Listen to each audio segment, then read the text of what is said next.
Super Mario Bros. Wonder introduces Jetron badge, which is a badge that makes you obviously run fast as hell. But I've been thinking, can you beat the main game and get to the final boss while only using the Jetron badge? Without further ado, let's begin. Welcome to the Flower Kingdom is the first level in the game. Normally, this level is extremely easy, but with the Jetron badge, this level is even easier. You blaze past all of the Goombas and obstacles with ease. I do want to point out that I will skip all the Wonder Seeds and purple coins for this challenge, so I don't change form or make it that I cannot run fast. Anyway, this level is a cakewalk. Piranha Plants on Parade features those piranha plants that come out and go inside of the many pipes in the level. These aren't too terrible to avoid, but you do need to be careful. I accidentally grabbed the Wonder Flower for this level, which makes all those piranha plants sing. This is a very cute segment and pretty easy. This level can be finished easily. Scram Skedaddlers has those squirrels that shoots nuts at you. If you do not watch out, these enemies can cause you to get hit a lot. This level caused me some trouble and even got me dead at one point. Normally, this level is really easy, but when you need to react fast, this level can be tricky. Just jump over every nut and squirrel and this level can be completed. Bull Rush coming through was a really easy level. You can easily run past all the bulls and they don't really pose much of a threat. So this one is simple. Here Comes the Hoppos is normally a very easy level, but that one guy who has been playing Mario games all his life has died not one, not two, not three, but 4 times on this level. Like, see this, I just got bamboozled by this hippo. Like, is this even fair? Yeah, this level can be tricky. Just jump past all that and you should be able to beat it. Roller Koopa Derby is an optional level, but I've decided to include it anyway. This level has those Koopa Troopas on roller skates. These guys can cause a threat if you're not careful, but to my amazement, I beat this level on the first try and perfectly jumped over every single Koopa. Wiggler Race Mountaineering is a level in which you race against Wiggler. This is just an embarrassment for Wiggler, because you are so much faster than him. The enemies in your way may pose a threat if you aren't careful, but this level is easily completed. Swamp Pipe Crawl features poison, and it's also the first level that has some difficult platforming, because most of the time you will have very small ground to stand on, and you will need to make tight jumps to make it out alive. And the speed of the Jetron badge doesn't make it any easier, but with some great platforming, this one is possible. Angry Spikes and Sinking Pipes has those spikes that throw spike balls at you. These can be tricky to avoid since they go pretty fast. I even died to one of them. Just avoid all of them and this level can be done. This is our first 4-star level, and it's a brutal one. You ride on these bull enemies from before. There's one catch. One mistake and you are dead. I was constantly dying because 1. I couldn't get on the bulls fast enough. 2. I just got hit by the enemies. At the end you will need to jump perfectly to avoid getting hit by the bulls. I managed to clear it, but holy, this one is agonizing. Springs in the Twilight Forest is a level which takes place in the dark and features those enemies that go up and down. These can be tricky to avoid sometimes, but just be careful and you'll be golden. Cosmic Hoppos was a level where I realized how much vertical levels were going to suck with the Jetron badge. In this level, you will need to jump from hippo to hippo and make your way to the top. Well, that's easier said than done, because there are a lot of enemies on your path and some pretty tight platforming. Well, I skipped a bunch via this fine, but still, this level was challenging,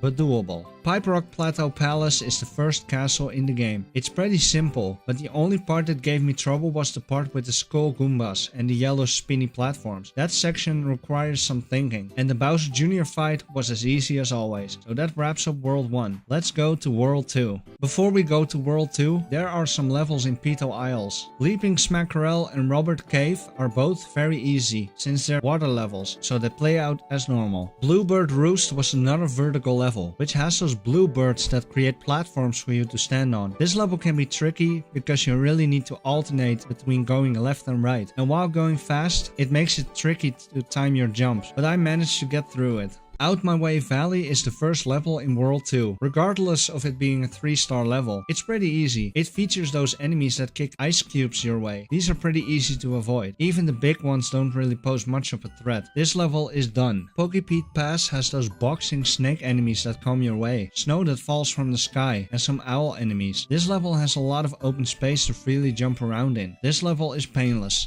Condart's Away has birds that shoot down when you're underneath them. This level is straight up fun and definitely possible. Pole Block Passage was a pretty difficult stage, with poles that shoot out of blocks. You need to really time your jumps to make it out alive. And that ending section where you need to jump from platform to platform was especially terrifying, but I managed to beat it. Jump Jump Jump is infamous for being a really hard level. It features those blinking blocks that appear and disappear according to the beat. This level was already hard enough, but with the Jet Run badge, your jumps have to be even more precise. I died like 5 or 6 times before finally beating the level, due to stupid luck. Luckily, this level is optional. Up and down with puffy lifts was extremely easy. It has those cloud platforms that go down when anything touches it. It sounds hard, but it really isn't. Fluff Puff Peak's Flying Battleship is the first airship level in the game. It's an auto-scroller, so it's slower than a normal level. It features those firework enemies that are pretty cool, even though they're easy to avoid. And the quote-unquote boss is just a joke. Run up to him and stomp his red button to defeat it, clearing this level. Countdown to Drop Down is a cool level with platforms that will fall when the number has reached 0. This level is also pretty easy, although the Lakitu can be pretty annoying. Just steal his cloud and finish the level. Cruising with linking lifts is a level where the platform you can stand on gets smaller and smaller. You need to jump against those green blocks to make the platform bigger. This is really difficult to do because you are running the entire time, making it difficult to time your jumps. I wasn't able to complete it sadly. This one was the hardest level yet, and I expect no mercy from the upcoming levels. Fluff Puff Peak's Palace is the castle of World 2. It features some bone piranhas who are running towards you. These can be quite unpredictable. Hammer Bros who throw hammers at you, and fireballs being shot at you. The Bowser fight was as easy as always, so that wraps up World 2.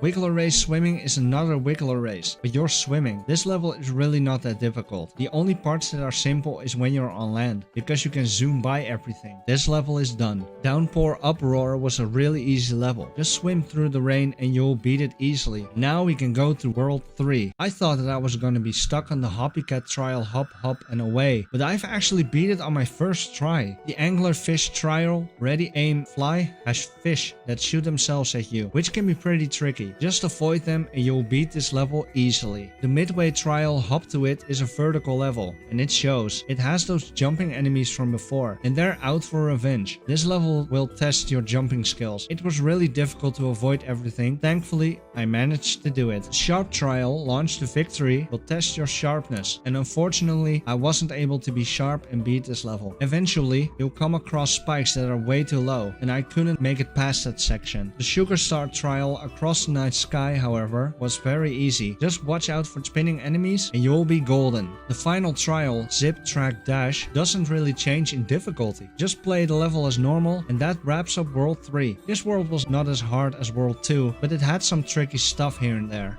Jewel Block Cave has those twomp enemies that try to crash down on top of you. These aren't difficult to avoid. It's the spinies that are tricky. They fall down from the ceiling and dash to you. I myself ran into a couple of these while jumping, but overall I managed to beat this. Let's go to World 4. Armad's on the Roll features armadillo enemies that roll towards you. They're pretty easy to avoid. There's also quicksand that doesn't kill you instantly for some reason. There are also pokies you need to watch out for, but I managed to jump over every single one and finish the level. The Desert Mystery was an easy level, and those enemies that looks like toilet paper cracks me up. I don't know why, they're just really funny. Color Switch Dungeon was a ton of fun, but also challenging. You'll need to switch the blocks that you can stand on from red to blue and vice versa. This is difficult to do if you're running very fast. After what felt like forever, I managed to beat the level. Secrets of Shova Mansion is a level where you need to push some blocks around. The section where you need to reassemble a door can be tricky with the hotheads, but just be careful and you can beat this level in no time.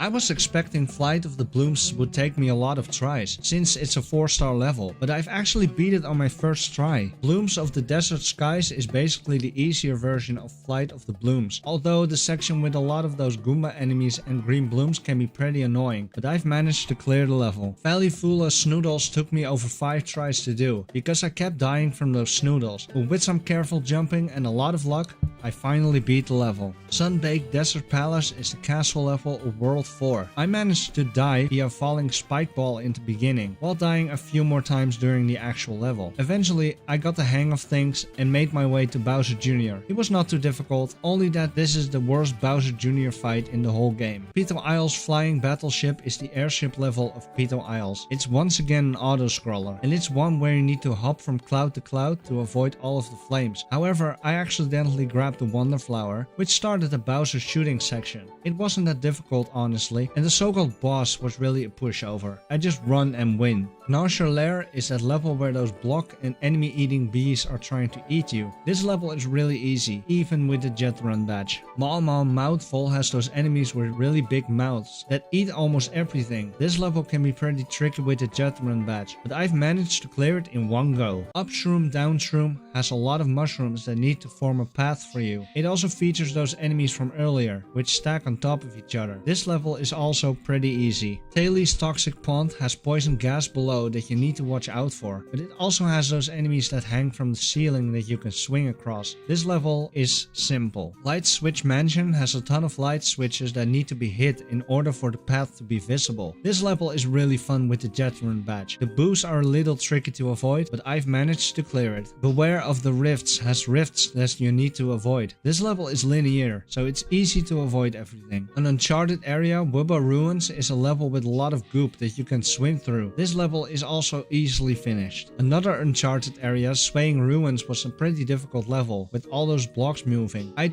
tried about 5 times to get in this door, but you're going so fast that it's almost impossible. It was only then I realized that you can continue towards another flagpole. Whoops. The final Uncharted area, Poison Ruins, was a pretty tricky level with a lot of precise jumps, enemies, and poison coming from down below. With the speed of the jet run badge, it's even more difficult, but I've managed to do it. Wiggler Race Spelunking. Another Wiggler Race was, despite being a 4-star level, a pretty easy one. Sure, there are a lot of obstacles in your path, and with the speed, it can be hard to comprehend, but this one is also possible. Where the Rumbas Rule is the first level in World 6, and it has those rolling type rock enemies that roll towards you. They're pretty easy to avoid. The spikes on the other hand are a little harder to avoid, but I've beat the level easily. Rarks in the Ruins was also a pretty easy level. It has those appearing and disappearing platforms. Eventually, you have to stand on top of the rotating platform, which can be pretty tricky given our circumstances. This level is also done. Pull, Turn, Burn is a level that took me a lot of tries to get, just because I died constantly by the fire. Overall, this level is really fun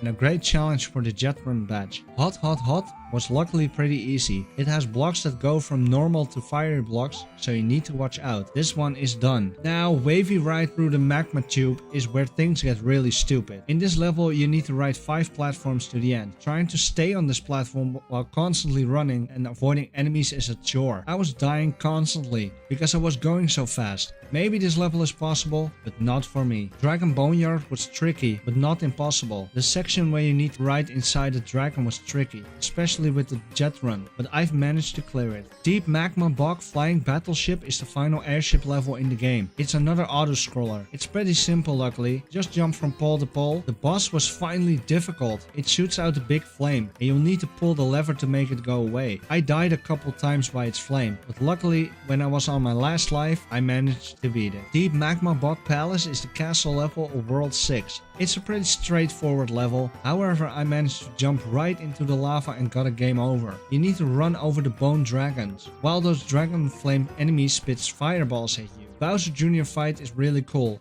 He splits himself into 3 and you'll need to guess which is the right one. This one is doable. Muncher Fields is a level with a lot of munchers, no real obstacles. This one is easily cleared. This is it, the final world. Missile like Mayhem is the first level, as you're riding on missiles. This can be pretty tricky as you need to jump constantly to avoid falling off, but I've managed to beat it. High Voltage Gauntlet was really difficult because of the electricity. It all seems so random when and where it will be. The level is dark too, so that doesn't help either. Evade the secret bullet bills wasn't any better. This level throws secret bullet bills at you and are difficult to avoid, especially in that section where you are in between pipes and need to touch a flower, but I beat the level. luckily. Knucklefest Bowser's Blazing Beats is the hardest level of this challenge so far. This level is long, has a lot of those ground pound platforms that you need to use to get over the lava, and a lot of enemies to watch out for. Combine that with the speed of the jet run badge and you got yourself a really difficult challenge. I wasn't able to beat it sadly. So sadly, for now I will say it is not possible to beat Super Mario Bros. Wonder while only using the jet run badge. While we're here, let's check out the final level and see if that one is possible. And here we are, Bowser's Rage stage. This stage is just pure evil, especially the final boss. The stage is pretty difficult overall, but when you need to do it with the jet run badge, it can get quite hectic.